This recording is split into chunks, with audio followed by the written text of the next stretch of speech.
హిజ్బుల్లాకు పెద్ద దెబ్బ. హిజ్బుల్లాపై ఇజ్రాయెల్ జరిపిన దాడిలో హిజ్బుల్లా చీఫ్ నస్రల్లాను చంపేశారు. నస్రల్లా చనిపోవడంతో ఇప్పుడు హిజ్బుల్లా అయోమయంలో ఉంది. ఇప్పుడు హిజ్బుల్లా చీఫ్గా ఎవరు ఎన్నికవుతారు, హిజ్బుల్లా టార్గెట్ ఏ విధంగా ఉంటుంది, హిజ్బుల్లా ప్రతీకారం ఏ విధంగా ఉంటుందనే చర్చ జరుగుతుంది. కానీ ఇజ్రాయెల్ జరిపిన దాడుల్లో మొత్తం హిజ్బుల్లా టాప్ లీడర్లందరినీ కూడా చంపేశారు, టాప్ లీడర్లందరినీ మట్టుబెట్టారు. 2024లోనే 13 మంది హిజ్బుల్లా టాప్ లీడర్స్ని చంపేసింది ఇజ్రాయెల్ టీం. ఇప్పుడు ఇజ్రాయెల్ జరిపిన దాడిలో హిజ్బుల్లా చీఫ్ కూడా చనిపోవడంతో ఎవరు నెక్స్ట్ చీఫ్ ఎవరు, దాని ప్రతీకారం ఏ విధంగా ఉంటుందనే పెద్ద చర్చ జరుగుతున్న సమయంలోనే అసలు ఎవరి నస్రల్లా హిజ్బుల్లా చీఫ్గా ఎలా ఎదిగాడు అన్నది కూడా ప్రపంచవ్యాప్తంగా పెద్ద ఎత్తున చర్చ జరుగుతుంది. ఆ వివరాలను కూడా నేను ఇప్పుడు మీకు అందించబోతున్నాను. ఇజ్రాయెల్ హిజ్బుల్లాపై జరిపిన దాడుల్లో నస్రల్లా కుమార్తెతో పాటు టాప్ లీడర్లు అందరూ కూడా చనిపోయారు. ఒక సెప్టెంబర్ నెలలోనే 4 హిజ్బుల్లా టాప్ లీడర్లు అందరూ కూడా చనిపోయారు. ఇప్పుడు ఆర్టీవీ స్క్రీన్ పైన చూస్తున్నారు. హిజ్బుల్లా ఆర్గనైజేషన్లో వీళ్ళు 7 top leaders. Hasan Nasrallah Hezbollah చీఫ్గా ఉన్నాడు. ఆ తర్వాత కనిపిస్తున్న ఈ 6 కూడా కీలక నేతలు. ఇందులో 13 మందిని 2024లోనే చంపేశారు. అందులో సెప్టెంబర్ నెలలోనే 6 మట్టుబెట్టారు. ఇజ్రాయెల్ తలుచుకుంది అంటే, ఇజ్రాయెల్ సీక్రెట్ ఏజెన్సీ తలుచుకుంది అంటే శత్రువు ప్రపంచ దేశాల్లో ఎక్కడున్నా కూడా వెతికి మరీ పట్టుకుని బంకర్లో కాదు, కలుగులో కాదు, ఎక్కడ దాక్కున్నా బయటకు లాగి మరీ చంపేస్తారు. గతం నుంచి కూడా మనం చూసుకున్నట్లయితే ఈ ట్రాక్ మనకి కనిపిస్తూనే ఉంది. హసన్ నస్రల్లా 1992లో హిజ్బుల్లా చీఫ్ను చంపిన దగ్గర నుంచి ఇప్పుడు హసన్ నస్రల్లాను చంపేంత వరకు కూడా ఇజ్రాయెల్ దళాలు చాలా కీలకంగా, చాలా పకడ్బందీగా, చాలా శక్తివంతంగా ప్రపంచ దేశాల్లో ఎక్కడ దాక్కున్నా కూడా వాళ్ళను చంపేంత వరకు కూడా నిద్రపోవు. Mossad, Israel secret agency Mossad ఇందులో చాలా కీలక పాత్ర పోషిస్తుంది. అత్యంత శక్తివంతమైన ఏజెన్సీ మొసాద్ ఇప్పుడు హసన్ నస్రల్లాను కూడా బంకర్లో దాక్కున్నాడని గుర్తించి 10ల సంఖ్యలో బాంబులు వేసి హసన్ నస్రల్లాను చంపేశాయి. ఈ దాడిలో హసన్ నస్రల్లా కుమార్తె కూడా చనిపోయింది. ఇప్పుడు మీరు ఆర్టీవీ స్క్రీన్ పైన చూస్తున్నారు 7 నేతలు. హసన్ నస్రల్లాతో పాటు మరో 6 నేతలు కూడా కనిపిస్తున్నారు. ఈ 6 నేతలను కూడా మట్టుబెట్టారు. హిజ్బుల్లా ఆపరేషన్ కమాండర్ ఫోర్స్కు హెడ్గా ఇబ్రహీం అకీల్ ఉన్నాడు. ఇబ్రహీం అకీల్ ఆపరేషన్ కమాండ్ ఫోర్స్కు హెడ్గా వ్యవహరిస్తూ ఉంటాడు. తర్వాత మనకి షుకూర్, హిజ్బుల్లా మిలిటరీ కమాండర్గా షుకూర్ వ్యవహరించేవాడు. ఈ షుకూర్ను కూడా మట్టుబెట్టింది. అలాగే అల్ కరకి కూడా చాలా కరడు కట్టిన వ్యక్తి, కమాండర్గా అల్ కరకి వ్యవహరించేవాడు. ఆ తర్వాత వసీం అల్ తలీవ్, రెడ్వాన్ ఫోర్స్ కమాండర్గా వసీం అల్ తలీవ్ వ్యవహరించేవాడు. తలీబ్ అబ్దుల్లా సెన్సార్ కమాండర్గా వ్యవహరించేవాడు. అజీజ్ యూనిట్ కమాండర్గా మహమ్మద్ నజీర్ వ్యవహరించేవాడు.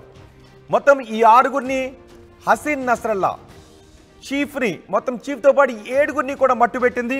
ఒక్క సెప్టెంబర్ నెలలోనే 4 టాప్ లీడర్స్ని మట్టుబెట్టింది. 2024లోనే మొత్తం 13 మంది నేతలను మట్టుబెట్టింది. 1992లో అప్పటి పాలస్తీనా లిబరేషన్ ఆర్గనైజేషన్ ప్రతినిధి అబ్దుల్ వాయల్ను రోమ్లో మొసాద్ ఏజెంట్లు కాల్చి చంపేశారు. అప్పటి నుంచి కూడా మొసాద్ అంచెలంచెలుగా బలపడుతూ వస్తోంది. మొసాద్ ఇజ్రాయెల్కు అత్యంత శక్తివంతమైన సీక్రెట్ ఏజెన్సీ.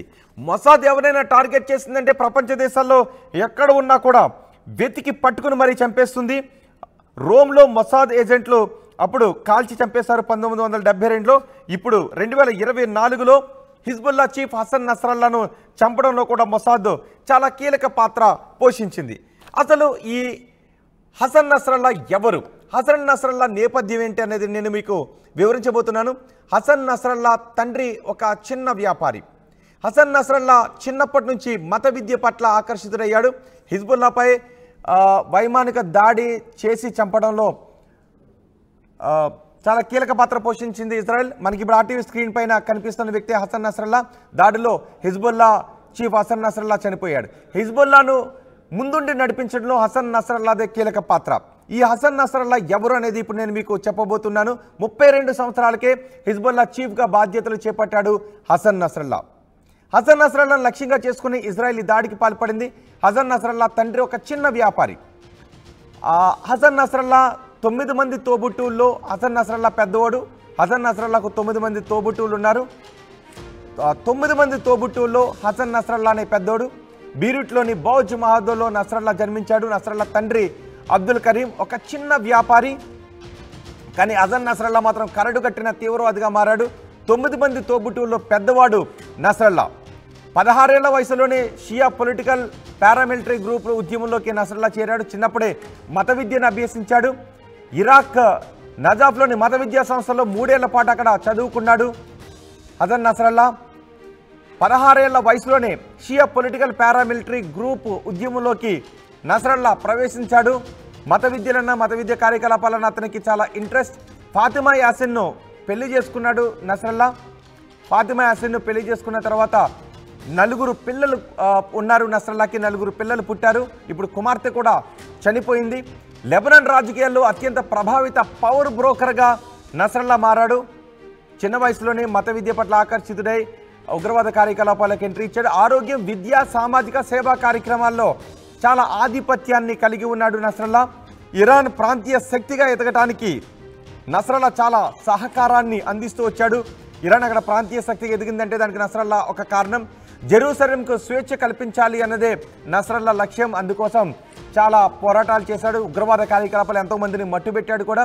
రాజకీయ మిలిటెంట్ నేతగా నస్రల్లా మారాడు. ఇటు రాజకీయాల్లోనూ అటు మిలిటెంట్ నేతగా కూడా రాజకీయ ప్రభావాన్ని చూపించేవాడు. 20 ఏళ్ల క్రితం ఇజ్రాయెల్ దాడి తర్వాత నస్రల్లా పేరు ఎక్కువగా మారుమోగింది.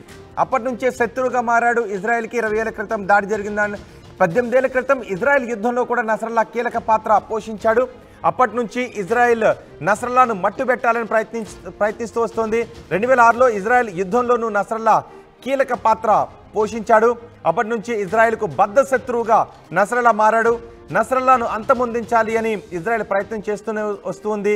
నస్రల్లాను అంతమొందించడానికి ఇజ్రాయెల్ చాలా స్కెచ్లు వేసింది. మొసాద్ చాలా స్కెచ్లు వేస్తూ వస్తుంది.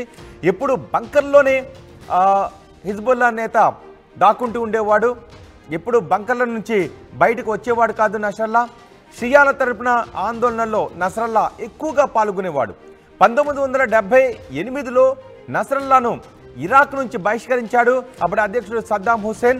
ఆ తర్వాత రాజకీయ మెంటర్గా అబ్బాస్ అల్ ముసావితో పరిచయం ఏర్పడింది. 1982 జూన్లో హిజ్బుల్లాను ఏర్పాటు చేశారు. 1992లో ఇజ్రాయెల్ జరిపిన హెలికాప్టర్ దాడిలో మొసావి చనిపోయాడు. మొసావి హిజ్బుల్లా చీఫ్గా ఉండేవాడు. మొసావి చనిపోయిన తర్వాత హిజ్బుల్లా అధినేతగా నస్రల్లా నియామకం జరిగింది. అప్పటి నుంచి హిజ్బుల్లా చీఫ్గా నస్రల్లా ఉంటూ వచ్చాడు. ఇజ్రాయెల్పై ఎన్నో దాడులు చేస్తూ వచ్చాడు. ఇప్పుడు ఇజ్రాయెల్ జరిపిన దాడిలో నస్రల్లా కూడా చనిపోయాడు. ఇప్పుడు ఏం జరగబోతోంది? ఎవరు హిజ్బుల్లాను ముందుండి నడిపిస్తారు? ఎవరు హిజ్బుల్లా నేతగా ఎన్నికవుతారు అన్నది ఇప్పుడు చర్చనీయాంశంగా మారింది.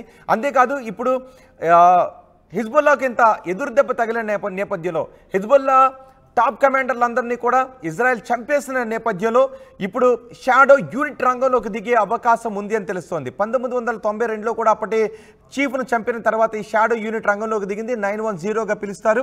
ఈ షాడో యూనిట్ రంగంలోకి దిగితే చాలా విధ్వంసకర కార్యకలాపాలు చేసే అవకాశం ఉంటుంది. విధ్వంసానికి పాల్పడుతుంది. అత్యంత ప్రమాదకరమైనటువంటి విభాగం హిజ్బుల్లాకు ఉన్నటువంటి విభాగం